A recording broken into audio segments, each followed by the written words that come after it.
अद्य शनिवासरः अथवा मन्दवासरः ज्येष्ठकृष्णचतुर्दशी दिनांक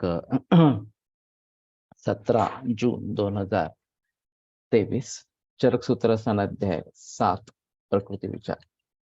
शंखं चक्रं जलौकां दधतमृतघटं चारुदोर्भिश्चतुर्भिः सूक्ष्मस्वच्छातिरुद्यां शुकपरिविलसन् मौलिमम्भोजनेत्रं कालाम्भोदोज्ज्वलाङ्गं कटितटविलसच्चारुपीताम्बराढ्यं वन्दे धन्वन्तरिं तन् प्रौढदावाग्निलीलं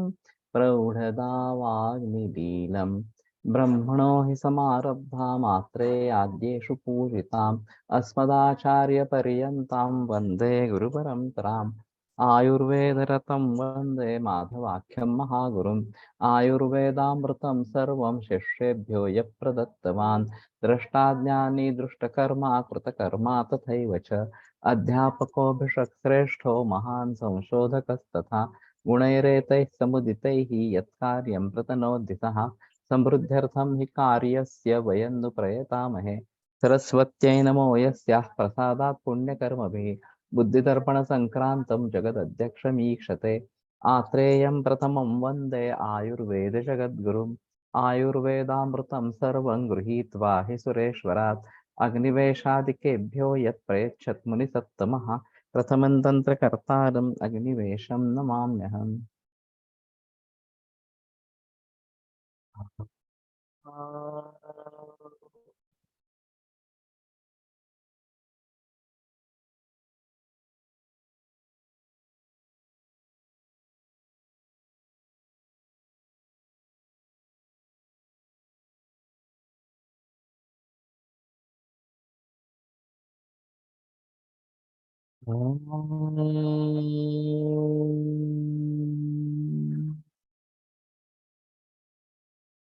ओम शांति शांति शांति।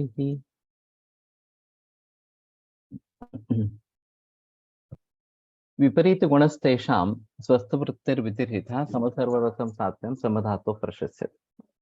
तो इस प्रकार के अगर वातल पित्तल श्लेष्मल लोग है तो उनको स्वस्थ वृत्त में विपरीत गुण इस प्रकार का विधि हितकारक है। और जो सम धातु है उसके लिए समसर्वरस इस प्रकार का सात्म्य होना जरूरी है। तो कहने का तात्पर्य अर्थ है कि जो डेविएशन है बहुत ही कम है, फिर भी है इसलिए बताया। और फिर जो स्वस्थ है समधातु है उसके लिए तो समसर्वरस से इस प्रकार का सात्म्य होना है।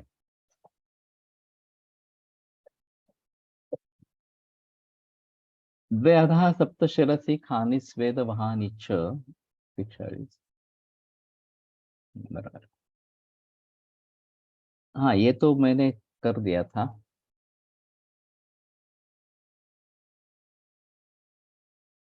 तान दोषलिंगैरादिश्य व्याधीन साध्यान उपाचरेत् व्याधि हेतु प्रतिद्वंद्वैः मात्रा कालो विचारे।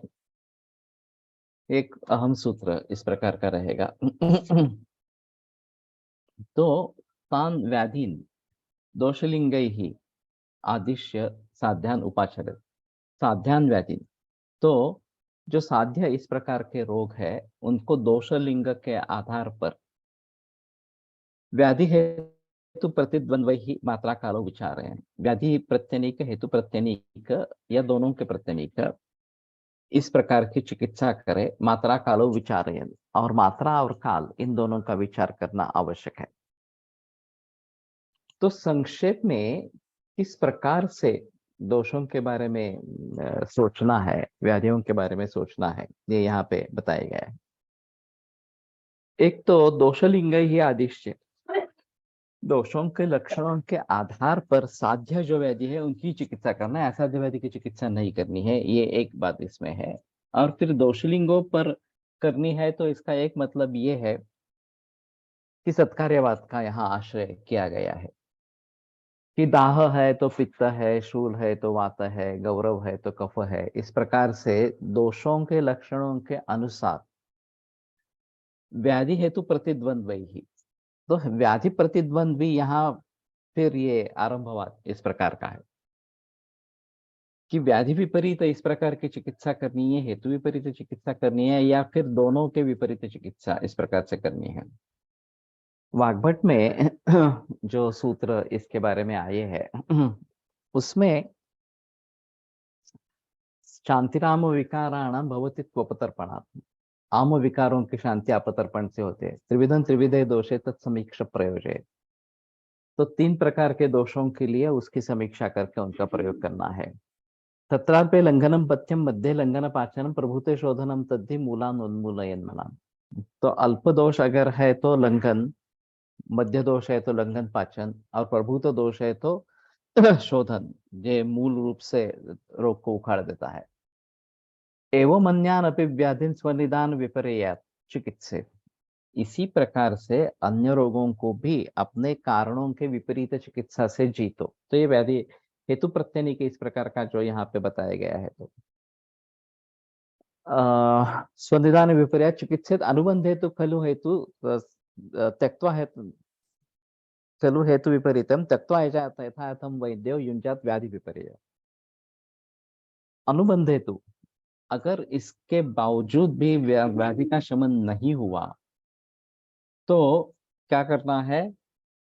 त्यक्त्वा हेतु विपरीत, हेतु विपरीत जो चिकित्सा है वो छोड़ देनी है और युंजात व्याधि विपर्य, और व्याधि विपरीत चिकित्सा करनी है।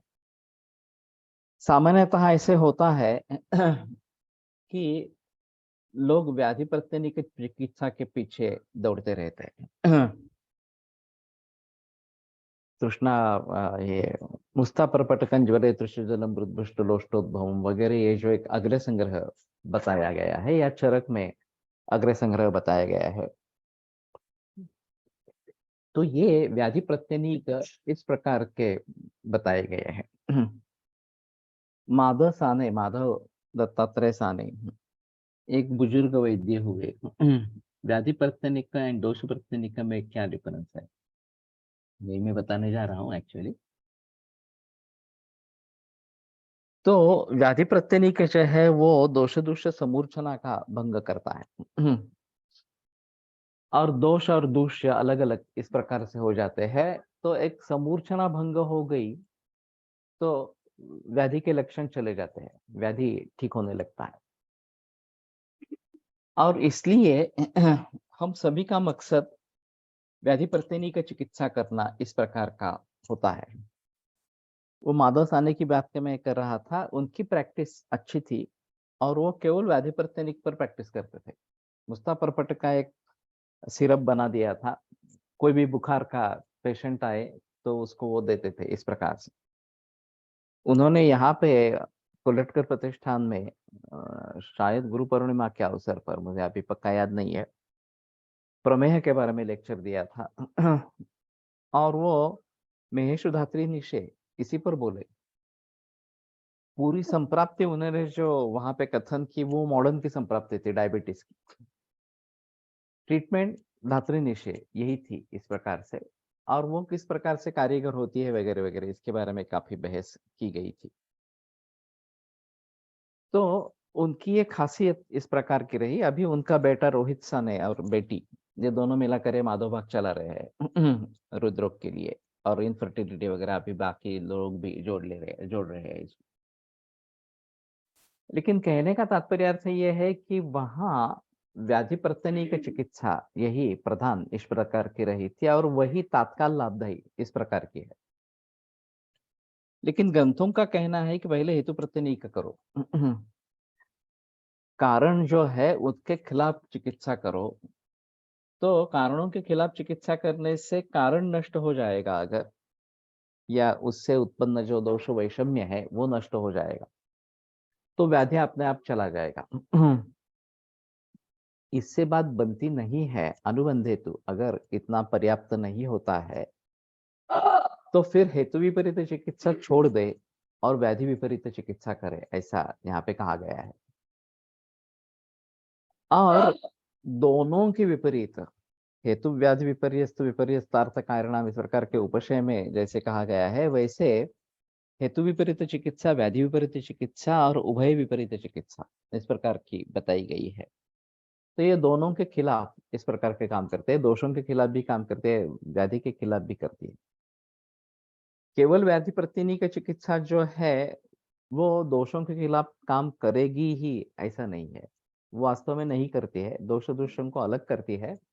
दोषः स्वतः क्रियांतरेण वा निवर्तते, दोष अपने आप निवृत्त हो जाता है, नहीं तो उसके लिए कोई दूसरी चिकित्सा करनी पड़ती है इस प्रकार से। और फिर ये सब करते हुए भी मात्रा काल विचार है, मात्रा और काल इन दोनों का विचार भी करना है। तो सिद्धि जो है वो मात्रा कालाश्रय युक्ति ही सिद्धि युक्तो प्रतिष्ठित, दूसरे अध्याय में जो बताते हैं मात्रा और काल इनके आश्रय से युक्ति रहती है और सिद्धि युक्तो प्रतिष्ठिता।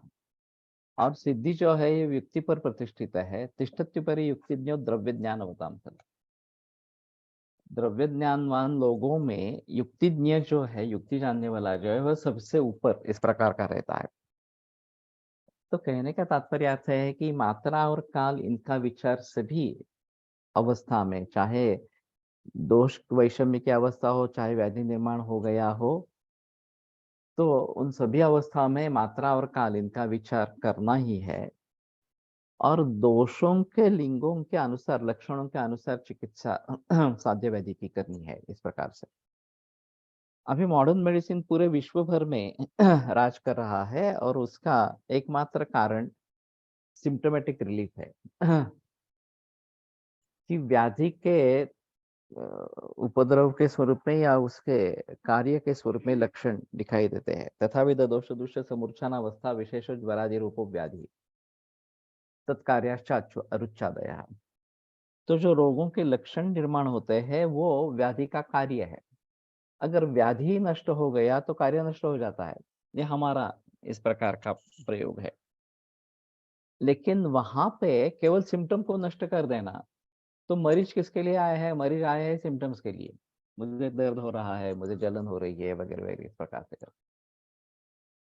उस सिम्टम को अगर हम नष्ट कर देंगे कि हाँ पेन तुम्हें महसूस नहीं होगा, पेन होता रहेगा लेकिन तुम्हें पता नहीं चलेगा इस प्रकार से। एसिडिटी है तो ठीक है, एंटासिड दे दिया, एसिडिटी महसूस नहीं होगी इस प्रकार से। तो इस प्रकार से सिम्टोमेटिक रिलीफ पर एलोपैथी राज कर रही है पूरे विश्व भर पर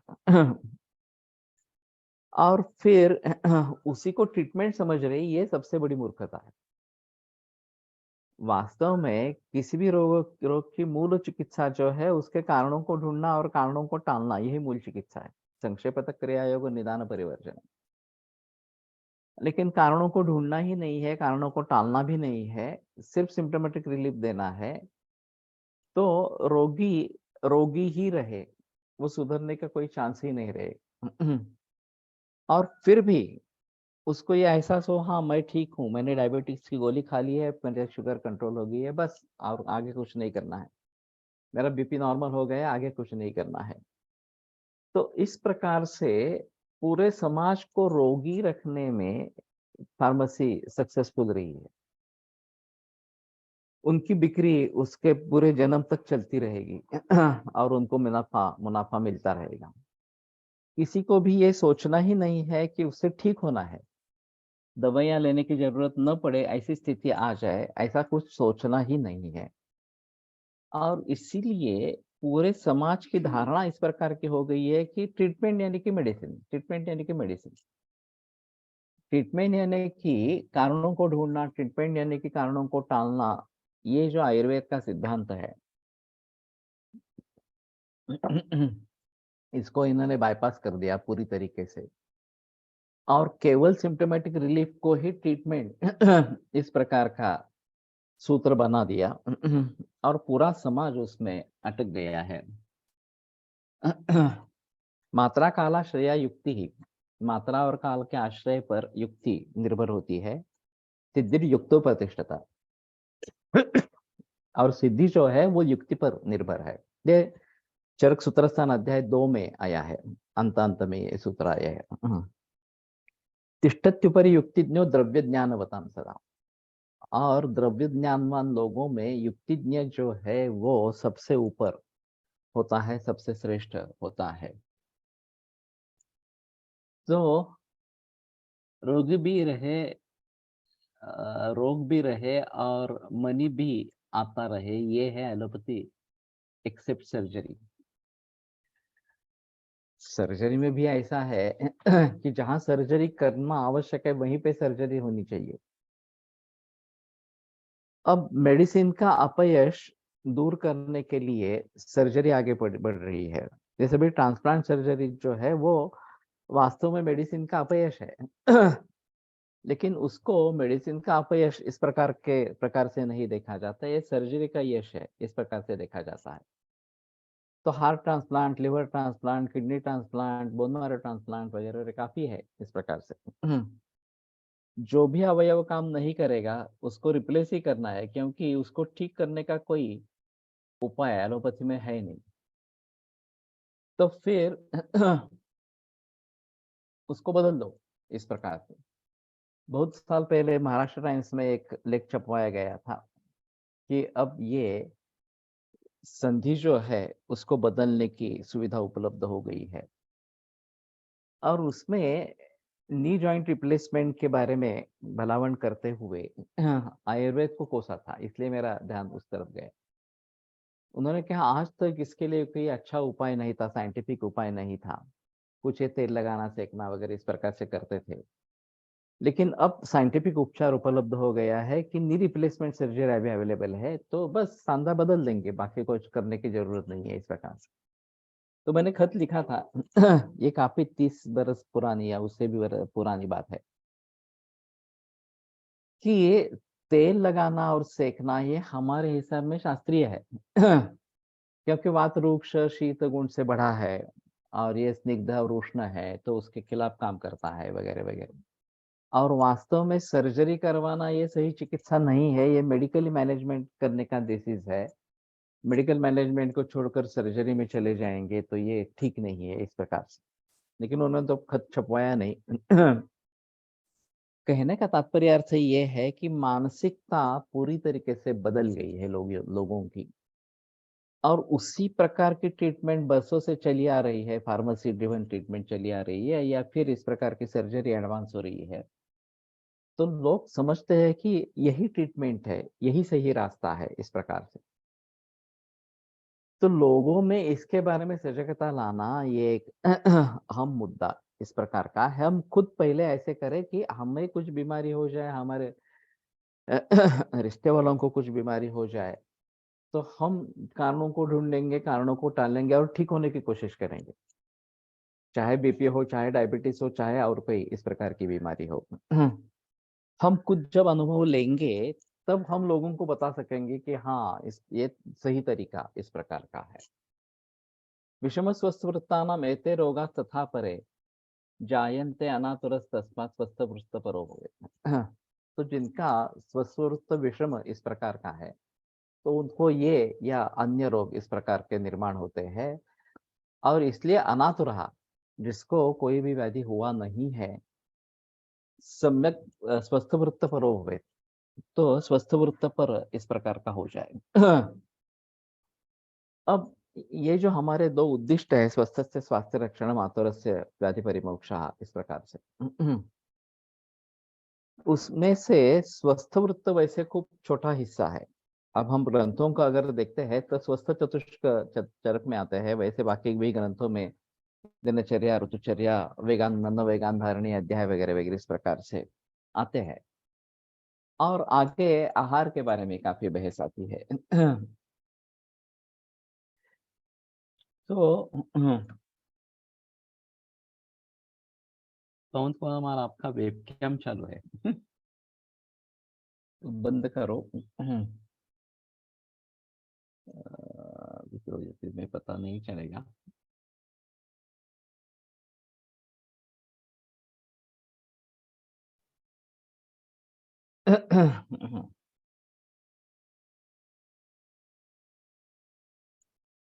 तो हमें क्या करना है कि स्वस्थ वृत्त का आचरण करना है।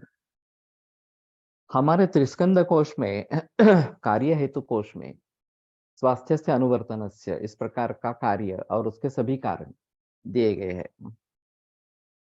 तो सभी स्वस्थ स्वरूप तो उसमें समा जाता है। क्या क्या करना है, नहीं करना है वगैरह, ये कुछ मिलाकर 10-15 पृष्ठ होंगे।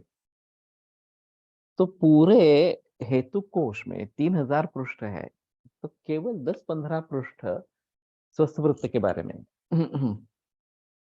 और बाकी सभी जो है रोग का हिस्सा है। वैसे लक्षण कोश में भी अगर देखेंगे तो स्वास्थ्य के लक्षण बहुत कम है, रोग के लक्षण बहुत ज्यादा है। तो हमें इसके ऊपर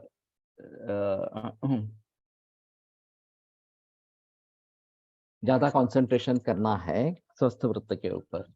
मैंने जो भोपाल शेर के ओके, सभी अपने अपने इस वेबकैम को बंद करें।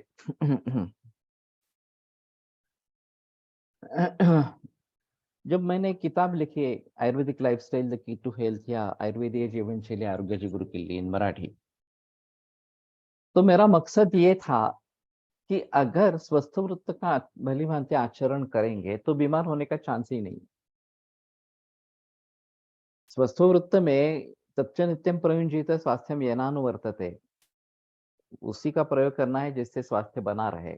अजाता नाम विकाराणाम अनुत्पत्ति करण चेत, और जो विकार नहीं निर्माण हुए हैं उनको जो निर्माण नहीं करेंगे, तो पॉजिटिव निगेटिव इस प्रकार से दोनों प्रकार से स्वस्थ वृत्त बताया गया है। ये करना है, अभ्यंग करना है, व्यायाम करना है वगैरह वगैरह,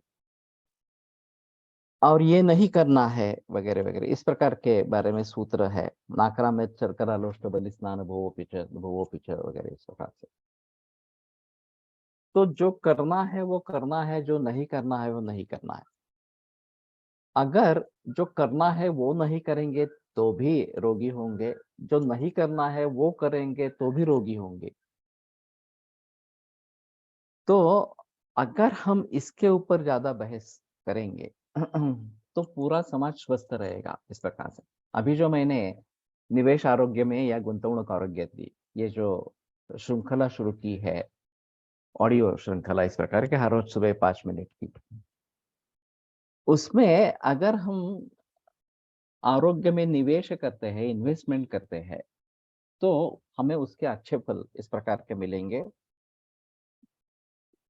हमारा स्वास्थ्य बना रहेगा, हमें आरोग्य संपन्न इस प्रकार का दीर्घायु प्राप्त होगा। तो वे रोग और उसकी चिकित्सा करने का कोई संबंध ही नहीं है। बस अच्छी तरीके से स्वस्थ रहे, आरोग्य संपन्न रहे और दीर्घायु प्राप्त करे। लेकिन ये होता नहीं है। आदमी लोलुप इस प्रकार का होता है, इंद्रियों के अधीन हो जाता है, गलतियां करता है, प्रज्ञापराध हो जाता है। और फिर रोग निर्माण होते हैं। तो उन रोगों से छुटकारा पाने के लिए फिर चिकित्सा की जरूरत पड़ती है, जिसमें औषधियों का रोल है, परहेज का रोल है वगैरह वगैरह इस प्रकार की। और रोगों की संख्या तो बहुत बड़ी है। और बदलती रहती है, नए नए रोग उभरते रहते हैं इस प्रकार से। तो हिस्सा बड़ा हो जाता है, ये जो रोग का हिस्सा है वो बड़ा हो जाता है। लेकिन अगर हम स्वस्थ वृत्त में कहाँ परिणाम हो गया है, कौन सी चीजें हमें नहीं करनी चाहिए थे वो हम कर रहे हैं, और कौन सी चीजें हमें करनी चाहिए थी वो हम नहीं कर रहे हैं, ये अगर पता चले तो कोई भी रोग हो, केवल स्वस्थ वृत्त के पालन से, त्यागाद विषम हेतूनाम समानान चौपसेवनात् विषमानानुबंधन्ति जायन्ते धातवत् समाह। तो स्वभाव परमवाद से रोग मिट जाएगा और धातु साम्यावस्था प्राप्त हो जाएगी, स्वास्थ्य प्राप्त होगा। इसको समय लगेगा, क्योंकि कितनी बरसों से अपथ्य सेवन चालू है, कितनी मात्रा में चालू है, कितनी फ्रीक्वेंसी से चालू है, इसके ऊपर उसको कितने दिन लगेंगे वापस स्वास्थ्य प्रस्थापित होने के लिए, ये सभी निर्भर होगा। और ये अगर बहुत ही काल चल रहा है तो बहुत काल लगेगा, ऐसा ही है। मैंने एक उदाहरण बताया था कि न्यूराइटिस का एक पेशेंट मेरे पास आया था, पांव तल में बहुत जलन होती थी इस प्रकार से। और 5 बरस जलन हो रही थी और बिटवेल वगैरह ऐसे काफी दवाइयां उसने ले ली थी, उसका फायदा कुछ हुआ नहीं था। जब हिस्ट्री ले ली तो पता चला कि उसने अच्छा सोच कर कुछ उसके हिसाब से हर रोज 3 केले खरीदता था, दूध कैंटीन से लेता था, रोटी सब घर से लेके जाता था और ये 3 केलों का शिकरण बना के दूध के साथ रोटी के साथ खाता था। ऐसा 10 बरस कर रहा था। तो पहले 5 बरस तो कुछ हुआ नहीं, फिर ये शुरू हो गई तकरार कि पाददाह इस प्रकार से मिट नहीं रही, इसलिए आयुर्वेद में आ गया। तो जब मैंने कारण देखा तो पादय कुरुते दहम पित्तासुर सहितो नहीं रहा, यह हमारा सूत्र है।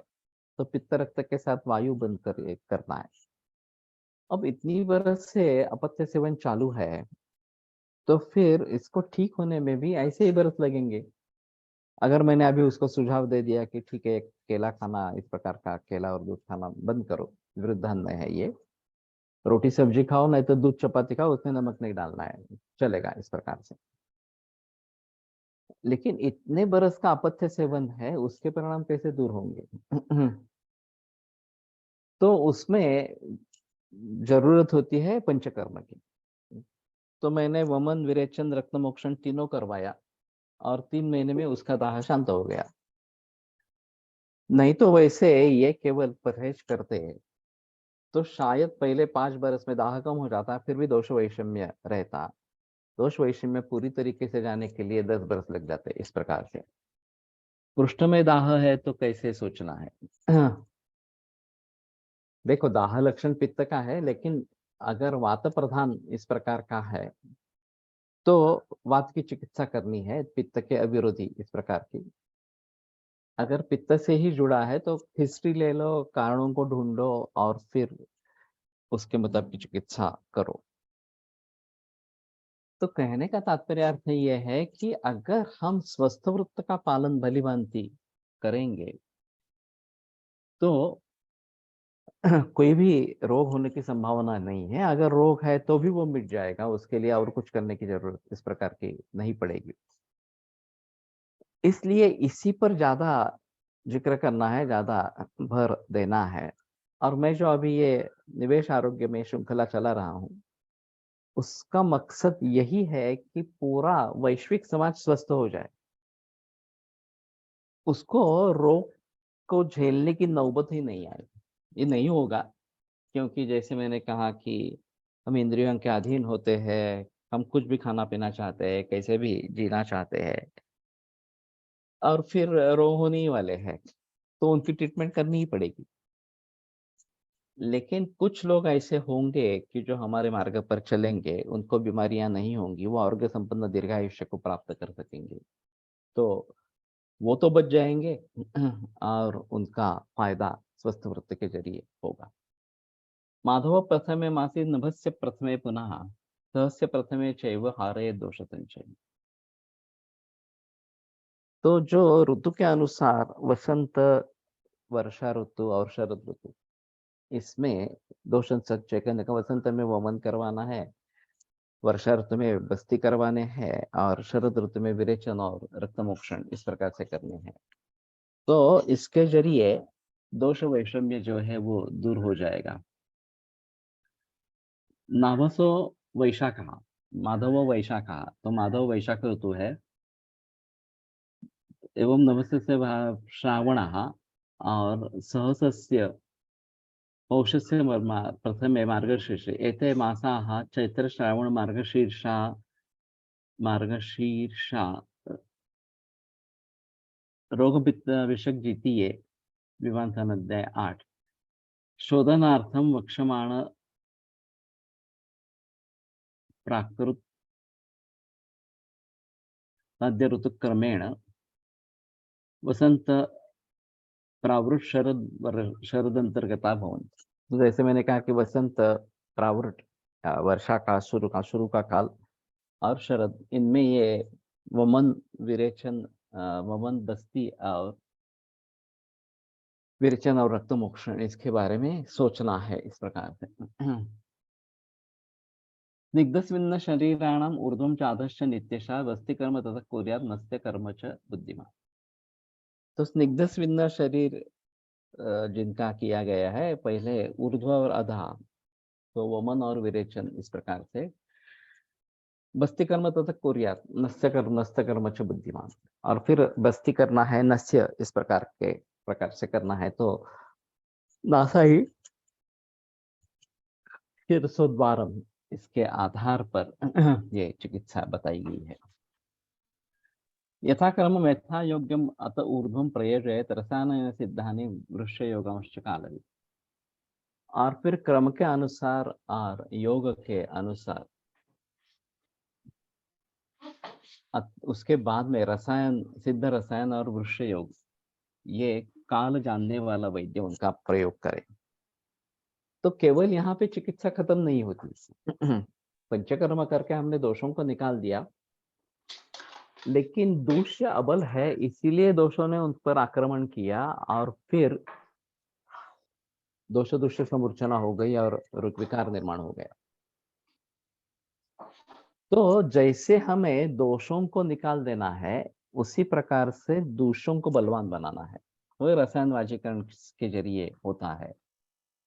और फिर थोड़ा भी दोषों का आक्रमण हो जाए तो ये आक्रमण वो आसानी से टाल सके, उनको परास्त कर सके दोषों को, ताकि रोग निर्माण न हो। इस प्रकार से हमें करना है। एक आनंद नाडकर्णी ने उसके वैद्य का सत्ता पुस्तक में एक बात लिखी है कि कोई एक छोटा लड़का उनको पूछ रहा था कि ये सूक्ष्म जंतु और ये एंटीबायोटिक्स, ये लड़ाई कैसी होती है, क्या होती है, इस प्रकार से। तो वो बता रहे थे कि लड़ाई जब लड़ी जाती है तो दो सैन्य आमने सामने खड़े रहते हैं, केवल सैन्य लड़ते हैं ऐसा नहीं। तो उनके लिए उनकी बारूद उन तक पहुंचाना, उनका अन्न उन तक पहुंचाना वगैरह वगैरह, ये सभी बातें भी होती है थी। फिर हमारा बल कितना है, शत्रु का बल कितना है, किस प्रकार से क्या करना है, कब चढ़ाई करनी है, कब रिट्रीट करनी है, वगैरह वगैरह, इस प्रकार से। तो ये सभी बातें अगर हम समझेंगे तो ये जंतु, सूक्ष्म जंतु और ये एंटीबायोटिक्स, इसके युद्ध के बारे में हमें पता चल जाएगा, इस प्रकार कैसे करना है, इस प्रकार से। तो कोई दूसरा एक डॉक्टर सुन रहा था और उसने कहा, ये क्या कह रहे हैं तुम, ये इस प्रकार से समझाना गलत बात है। ये केवल हमारा साइंस है, हमारे ही पास रहना चाहिए, वगैरह वगैरह। तो आनंद नाडकर्णी का कहना था, नहीं नहीं, ऐसी बात नहीं है, उनको आम लोगों को ये समझाने की जरूर बात इस प्रकार की है, वही सही है वास्तव में। अगर कोविड-19 की सिचुएशन में अगर हम बताते हैं कि इम्यूनिटी सबसे अहम है और इम्यूनिटी को बरकरार रखो तो तुम्हें कुछ नहीं होगा, जिनकी इम्यूनिटी कॉम्प्रोमाइज्ड है उन्हीं को तकलीफ होगी, वही मर जाएंगे। लेकिन इम्यूनिटी जिनकी अच्छी है उन पर कुछ परिणाम इस प्रकार का नहीं होगा, लेकिन ये हुआ नहीं। इम्यूनिटी के लिए क्या करना है ये भी बताया नहीं गया, अग्नि अच्छा रखने के लिए क्या करना चाहिए ये भी नहीं बताया गया। केवल अस्पताल में दाखिल करो, कुछ भी खाना दे दो और फिर एंटीबायोटिक्स का मारा करो, इस प्रकार से। तो ये बातें होती रही। सच्चे रूप में इससे कैसे लड़ना है, आयुर्वेद की दृष्टि से क्या करना है, ये बातें सामने आई ही नहीं। ये सबसे अहम मुद्दा इस प्रकार का है। तो इसलिए केवल पंचकर्म करने से बात नहीं होती है, पंचकर्म करने के बाद में हमें ये भी देखना है कि धातुओं को बल कैसे मिले, रसायन वाजीकरण चिकित्सा करनी है। रोगा तथा न जायन्ते प्रकृतिस्थेषु धातुषु। अगर धातु प्रकृतिस्थ हो जाते हैं तो फिर रोग निर्माण नहीं होते। धातुवश्चाभिवर्धन्ते जरा मांद्यम उपैति च। धातुओं की वृद्धि होती है और वार्धक्य जो है वो कम हो जाता है। तो वयस्थापन, ये जो रसायन का प्रकार है, तो जो वय उस समय में है वही टिका रहता है, उसके वो आगे वय बढ़ता नहीं है। इनके बारे में कहा जाता है भाग्यवडेकर के बारे में कि उनकी 99वें उम्र में सर्जरी हुई पेट के ऊपर कुछ इस प्रकार से। सर्जन का कहना था कि इनके मसल्स जैसे एक युवा के मसल्स होते हैं उस प्रकार के थे, नियमित रूप से अभ्यंग करते रहे थे। तो ये इसका फल था कि नियमित रूप के अभ्यंग से मसल्स युवा जैसे होते हैं वैसे मसल्स इस प्रकार के रहे थे, इस प्रकार से। विधिरेषु विकाराणाम अनुत्पत्तौ निदर्शिता निजानाम इतरेषां तु पुनः पृथगेव उपदिश्यते। तो ये निज विकारों के अनुत्पत्ति के लिए विधि बताया गया, और इतरेषाम जो आगंतु इस प्रकार के हैं वो अलग है, उसको पृथक उपदेक्ष्यते, वो उसको अलग से ही बताएंगे। तो ज्यादातर बीमारियां जो है वो निज दोषण से होती है, दोषो वैषम्य पहले होता है और फिर उसके कारण होते हैं आहार विहार वगैरह इस प्रकार से, और फिर दोष दुष्य समूर्छना हो जाती है, रोग निर्माण हो जाते हैं। वो न हो इसीलिए ये तरीका इस प्रकार का है। आगंतुच एक शतभंग वगैरह इसके जरिए होने वाले विकार, उसके लिए कैसे क्या करना है इस वस्तुवृत्त में भी बताया गया है। तो ये पृथक एवं उपदेक्षते उसके बारे में अलगता से ही बताएंगे। ये भूत विश्व अग्नि संप्रहारादि संभवाः नृणाम आगमन्तवो रोगाः प्रज्ञातेषु अपराध, ये अलग है। भूत विश्व वायु अग्नि संप्रहार वगैरह से उत्पन्न होने वाले जो रोग है वो आगंतु रोग कहे जाते हैं, और तेषु प्रज्ञा अपराध, वो भी प्रज्ञा अपराध के जरिए होते हैं। तो ये अहम मुद्दा है कि मेरा क्या दोष, मैं गिर गया इस प्रकार से, तुमने ठीक तरीके से देखा नहीं इसलिए गिर गए, या फिर प्रज्ञापराध के जरिए अधर्म इस प्रकार का किया और फिर दूसरे किसी ने आपके ऊपर आक्रमण किया वगैरह वगैरह, इस प्रकार की जो बातें हैं उन बातों को ध्यान में रखना जरूरी है। तो तयोर्योनि प्रज्ञापराध है वो जनपद विध्वंस में जो बातें बताते हैं कि तस्य मूलम अधर्म, जनपद का उध्वंस होता है उसका मूल अधर्म है। तन्मूलम व असत कर्म पूर्व कृतम, उसका मूल कारण क्या है, जो पूर्वकृत इस प्रकार का असत कर्म है। तयोर्योनि प्रज्ञापराध है वो, इन दोनों का कारण प्रज्ञापराध ही है। तो प्रज्ञापराध इसका मूल कारण बताया गया है। और नाकरा में चरकरा लोष्ट बलि स्नान भुवन च वगैरह वगैरह, का भूत की बाधा अगर हो गई हो, ग्रहावेश हो गया हो, तो इसका कारण उसके जो नियम पालने हैं वो आपने नहीं किए, और फिर आपको ये आगंतुक विकार इस प्रकार से हो गई। शोधनानंतर रसायन चिकित्सा किती दिवस द्यावी, ऐसा तो नहीं बता सकते। वात पित्त कफ आणि सप्त धातू यावर उपयुक्त रसायन सांगू शकता का?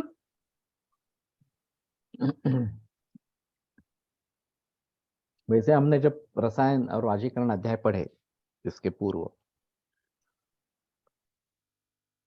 तो उसमें काफी बहस हुई थी। और कुटी प्रावेशिक और वातातपीय, ये जो रसायन के दो भेद है, कुटी प्रावेशिक सबसे श्रेष्ठ है लेकिन सभी लोगों के लिए करना मुश्किल है, वातातपिक तो कर सकते हैं।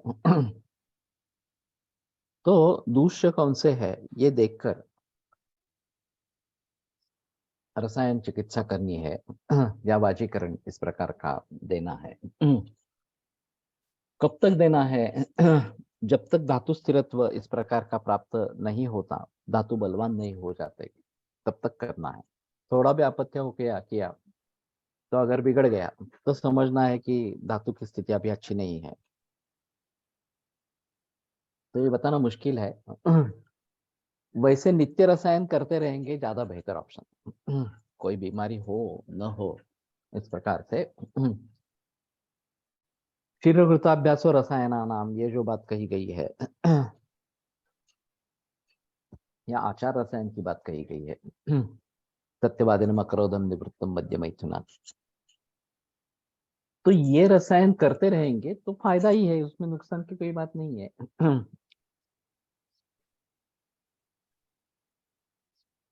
तो नित्य रूप से रसायन वाजीकरण, इस प्रकार की चिकित्सा करते रहे, वही बेहतर ऑप्शन इस प्रकार का है, पूरे जन्म में करते रहे। और कम से कम शीघ्रताभ्यास और रसायनानाम ये तो रखे। हम कई वर्षों से सुवर्ण सिद्ध दूध ले रहे हैं, सुवर्ण सिद्ध जल ले रहे हैं, इस प्रकार से। तो इसमें नुकसान तो कोई नहीं है, फायदा ही है। धातु अगर अच्छे रहेंगे और दोष के प्रकोप के कारण नहीं सेवन करेंगे तो बीमार होने का कोई चांस इस प्रकार का नहीं है। फिर भी लाइफस्टाइल हेक्टिक हो सकती है, स्ट्रेस ज्यादा हो सकता है, और फिर उसके मुताबिक रोग होने की संभावना रहती है। तो इन सभी से बचना है तो प्रज्ञापराध को टालना है इस प्रकार से। ईर्षा, शोक, भय, क्रोध, मान, द्वेषादयश्च ये मनोविकारास्तेप्युक्ता सर्वे प्रज्ञापराधजाः। तो ईर्षा, शोक, भय, क्रोध, मान, द्वेष आदि जो मनोविकार कहे गए हैं, वो भी प्रज्ञापराध के जरिए ही होते हैं। हमें पता रहता है कि ये करना ठीक नहीं है, फिर भी हम वो करते हैं और उसका समर्थन भी करते हैं। ये सबसे अजीब बात है। कि क्रोध आता है तो क्रोध आता है, आप उस जगह पे होते तो आपको भी क्रोध आ जाता। तो ये क्रोध का जो समर्थन है वो तो सबसे गलत इस प्रकार की बात है। अगर हमें एहसास होता है कि नहीं, क्रोध नहीं करना चाहिए था, मुझे क्रोध आ गया, ये मेरा प्रज्ञापराध है, तो शायद हम सुधरेंगे कि ठीक है, मुझे प्रज्ञापराध टालना है इस प्रकार का। वैसे भी भय, मान, वे, द्वेष वगैरह वगैरह जो है, इन सभी के बारे में भी यही सिलसिला रहेगा। अगर हम भली भांति समझेंगे कि ये प्रज्ञापराध जन्य है और प्रज्ञापराध एक अहम हेतु इस प्रकार का है, कारण है, तो उससे हमें टालना ही है। त्याग प्रज्ञापराधानाम इंद्रियोपशम स्मृति देशकालात्म विज्ञानम सद्वृत्तस्य अनुवर्तनम वगैरह वगैरह, ये आगे इसमें भी आया है, वाग्भट में भी आया है इस प्रकार से। तो सभी मनोविकारों के बारे में भी प्रज्ञापराध ये कारण है, ये आगंतु में ये उनको गिना गया है, और उनसे भी बच के रहना चाहिए। मेरी जो एक श्रृंखला हुई थी इसके बारे में, मनो दोष के बारे में, ये काम, क्रोधादि षड रिपु के बारे में, तो एक 15 इस प्रकार के है वीडियोस है एक्चुअली। और हर एक के बारे में, काम, क्रोध, लोभ, शोक, मोह, मद, मत्सर वगैरह वगैरह सभी के बारे में मैंने उदाहरण पूर्वक बताया था। और इनको कैसे टालना है इसके बारे में बहस की गई थी। और अगर इसको करना ही है तो फिर हेतु ईर्षित फले न तू, ईर्षा अगर करनी है तो कारणों की ईर्षा करो, ये जो वाग्भट ने टिप्स दिया है, ईर्षा करो लेकिन कारणों की ईर्षा करो इस प्रकार से। दूसरे का पहला नंबर आ गया तो मेरा क्यों नहीं आया, उसने क्या अलग किया था, मुझे वो करना चाहिए, उसके बारे में मेरे मन में ईर्षा होनी चाहिए वगैरह वगैरह इस प्रकार से। फिर भी अंतिमतः ईर्षा नहीं होनी है, यही है। लेकिन करनी है तो गुणों की ईर्षा करनी है, फल की इच्छा ईर्षा नहीं करनी है। तो कहने का तात्पर्य अर्थ ये है, ये सभी को अपने अपने तरीके से उसको समझ लेना है। वीडियोस कहाँ पर उपलब्ध अवेलेबल है, तो मेरे पास है एक्चुअली। देखते हैं ये, शेयर करने के बारे में सोचते हैं। वैसे 75 वीडियोस है ये। और शायद एक दो दो करके अगर शेयर करते हैं तो भी अच्छा इस प्रकार का रहेगा। हम हमारे क्लिनिक में दिखाते थे, अभी मालूम नहीं दिखाते हैं नहीं, ये नहीं दिखाते हैं इस प्रकार से, लेकिन दिखाते थे शुरू में इस प्रकार के।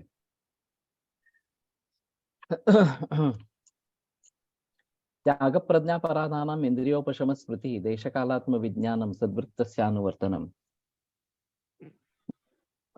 आगंतूनाम अनुत्पत्तो एष मार्गो निदर्शितः प्राज्ञ प्रागेव तत्किराहितम विद्याद्यदात्मना। यूट्यूब पर दे सकते हैं। हाँ है, मेरे ख्याल में डाले गए हैं, मुझे भी याद नहीं। मेरा जो यूट्यूब चैनल है उसमें काफी बातें होती रहती है, सुबह का भी होता है, चरक का भी होता है कि यूट्यूब में जाता है इस प्रकार से। तो उसमें प्लेलिस्ट में काफी है, कदाचित इसमें भी होंगे। मुझे भी याद नहीं है, लेकिन एक बार देखना चाहिए। मैं जाता नहीं यूट्यूब पे इस प्रकार से। तो प्रज्ञापराध का त्याग, इंद्रियोपशम और स्मृति, कि किसी भी तरीके से प्रज्ञापराध नहीं करना है। बुद्धिया विषम विज्ञानम विषमंच प्रवर्तनम प्रज्ञापराधन जानियान मनसो गोचरम ही तत्। ये बात शारिस्तान में होके गई है। तो विषम विज्ञान विषम प्रवर्तन ये प्रज्ञापराध इस प्रकार का है, और मन को ये समझ में आता है कि यह गलत कर रहे हैं इस प्रकार से, तो फिर उसको हम नहीं करेंगे, इंद्रियों को कंट्रोल करेंगे इस प्रकार। देशकाल आत्मविज्ञान, देश काल और आत्मा के बारे में जानकारी इस प्रकार से। सद्वृत्त से अनुवर्तनम, और सद्वृत्त का अनुवर्तन करना। तो सद्वृत्त एक स्वस्थवृत्त का अहम हिस्सा है, उसको करते रहना ये आवश्यक इस प्रकार का रहेगा। आगंतुमा नमनुत्पत्तो एष मार्गो निदर्शितः। आगंतु विकार निर्माण न हो इसलिए ये बताया गया है। प्राज्ञ प्रागेव तत्कुर्यात् हितं विद्याददात्मना। अगर अपने हित की इच्छा इस प्रकार की है तो प्राज्ञ व्यक्ति जो है वो पहले से ही ये उपायों को करे, इन उपायों को करे। तो बेहतर है कि prevention is better than cure. रोगों को रोकना ही बेहतर है, एक बार रोग निर्माण होने के बाद उससे ठीक करना ये काफी मुश्किल वाला मामला इस प्रकार का है। तो निर्माण ही न हो इसके बारे में हम सोचे तो ज्यादा अच्छा इस प्रकार का रहेगा।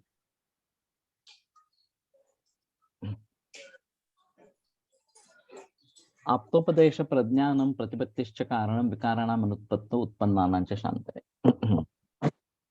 तो आप्तोपदेश का ज्ञान और प्रतिपत्ति, प्रतिपत्ति घटिति क्या करना है, तत्काल क्या करना है, इसके बारे में जानकारी होना। How to think of hormones, specially thyroid. मैंने काफी बार बताया। मेरी एक अच्छी मुलाकात है हार्मोन्स के बारे में, अमेरिका में रिकॉर्डेड इस प्रकार से, हार्मोन्स एंड आयुर्वेद। वो शायद शेयर कर सकते हैं।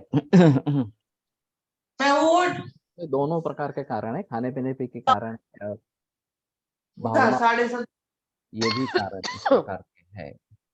तो दोनों को संभल के रखना है तो शायद ये बात बनेगी इस प्रकार से। तो आप्तोपदेश प्रज्ञानम, हमारे सबसे बड़ी कमी क्या है? तो हम मूल ग्रंथों को पढ़ते नहीं है, ज्ञान ही नहीं है। आगे आगे के बारे में मत सोचो। पूरा बीएमएस करने के बावजूद भी हमने एक भी ग्रंथ अगर पढ़ा नहीं है मूल संस्कृत में, तो क्या मतलब है, हमने क्या सीखा? आप्तोपदेश को जानना, इसके लिए मूल ग्रंथों को पढ़ना आवश्यक है। और मूल ग्रंथ हम पढ़ेंगे ही नहीं तो हमें डिग्री मिल जाएगी, बीएमएस हो जाएंगे, एमडी हो जाएंगे, पीएचडी हो जाएंगे, लेकिन आपने कुछ जाना ही नहीं, आयुर्वेद को समझा ही नहीं, यही स्थिति रहेगी। तो कोल्हटकर सर हर चातुर्मास में एक ग्रंथ को पढ़ा करते थे, पूरा शुरू से लेकर अंत तक। और ये मुझे मालूम था लेकिन मैं कर नहीं पा रहा था। तो जब ये त्रिस्कंद कोश से मुझे मुक्ति मिली तब मैंने इसका निश्चय किया और हमने पहले सुश्रुत संहिता का अध्ययन शुरू किया, फिर अष्टांग हृदय ले लिया, फिर अष्टांग संग्रह ले लिया, फिर चरक ले लिया। फिर अब ये भाव प्रकाश वगैरह बाकी सभी ग्रंथ, रस रत्न समुच्चय, सहस्र योग, माधव निदान मधुकोष्टिका, ये भी सभी बीच में ले लिए। अब ये फिर से चरक चल रहा है इस प्रकार से, और ये भाव प्रकाश अभी चल रहा है।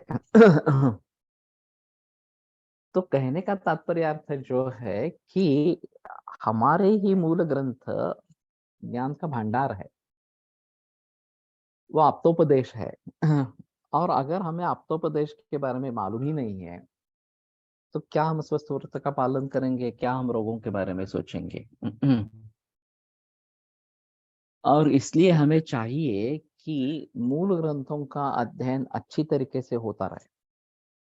नौबत यह है कि छात्र मूल ग्रंथों को पढ़ भी नहीं पाते हैं, अर्थ समझना, उसके आधार पर कुछ कृति करना, ये तो और भी आगे की बात हो गई। अगर अच्छे ढंग से मैं संस्कृत पढ़ ही नहीं पाता हूँ तो समझने की बात तो और अलग है। हम क्या करते हैं, भाषांतर को देख लेते हैं, उसी से काम चलाते हैं, परीक्षा तो उत्तीर्ण हो जाता है, उसमें कोई संदेह की बात इस प्रकार की नहीं है। कंठस्थीकरण अगर अच्छा नहीं हो, शुद्ध नहीं हो, तो भी मुसीबत की बात होती है। संस्कृत का अध्ययन इसके साथ होते रहना चाहिए, वो नहीं है, ये भी एक मुश्किल बात इस प्रकार की है। तो हम वास्तव में आयुर्वेद सीख ही नहीं रहे हैं, पूरा बीएमएस एमडी करके भी हमें आयुर्वेद के बारे में कुछ पता ही नहीं होता। तो कैसे हम आयुर्वेद को आगे लेकर जाएंगे। इसलिए कोल्हटकर सर ने यह सोचा था कि मूल ग्रंथों का अध्ययन होना चाहिए, टीकाओं का अध्ययन होना चाहिए, और फिर उन्होंने इसके बारे में काफी प्रयास किए। सभी को विनती है कि अपने माइक और वेबकैम बंद ही क्या यह बार बार चेक करते हैं, ऑटो ऑन होते हैं तो सेटिंग में जाकर उसे ठीक करें।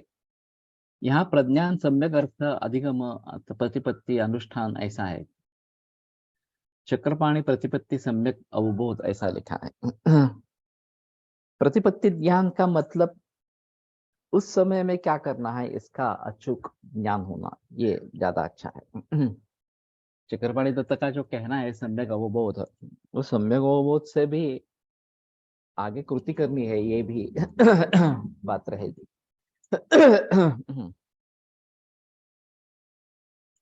तो प्रसंग आते रहेंगे, स्वस्थ वृत्त का हम पालन करना चाहते हैं, फिर भी कहीं प्रवास कर रहे, जा रहे हैं बाहर गांव, खाना पीना बदल गया है इस प्रकार से, तो उस समय में क्या करना है, ये भी हमें सोचना है।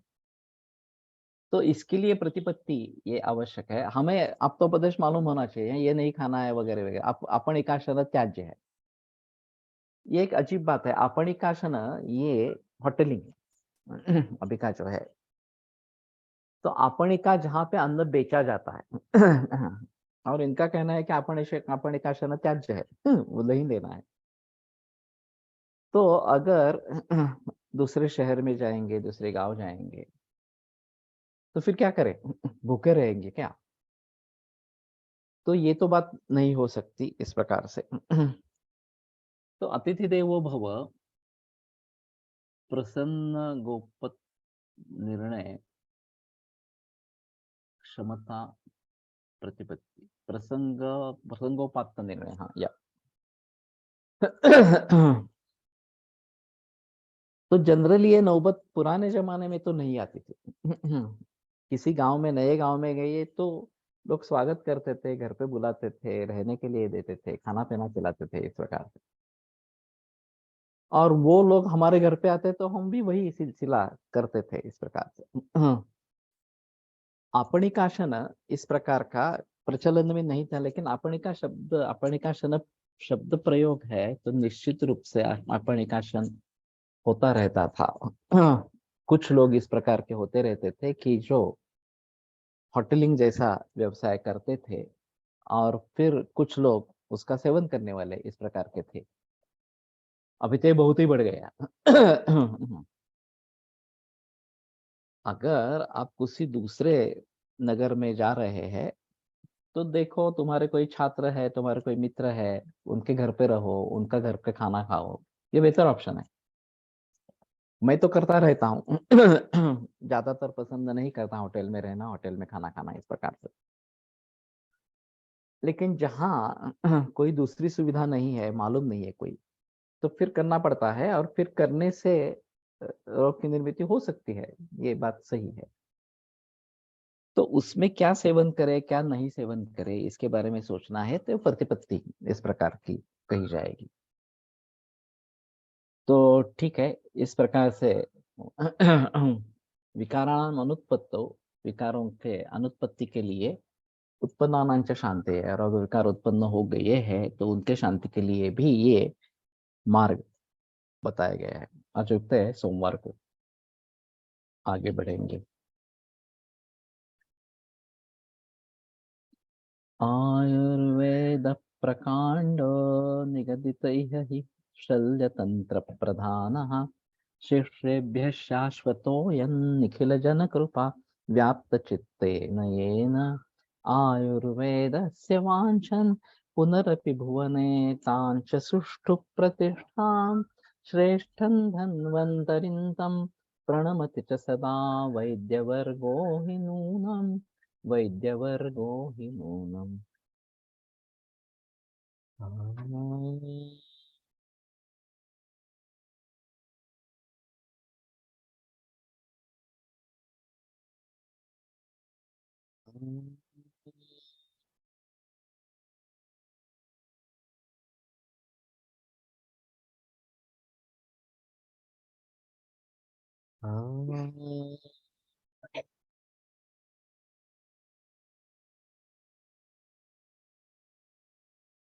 ओम शांति शांति शांति। विरम्यते व्याख्यान व्यापारात्। श्वः पुनरपि मिलिष्यामः।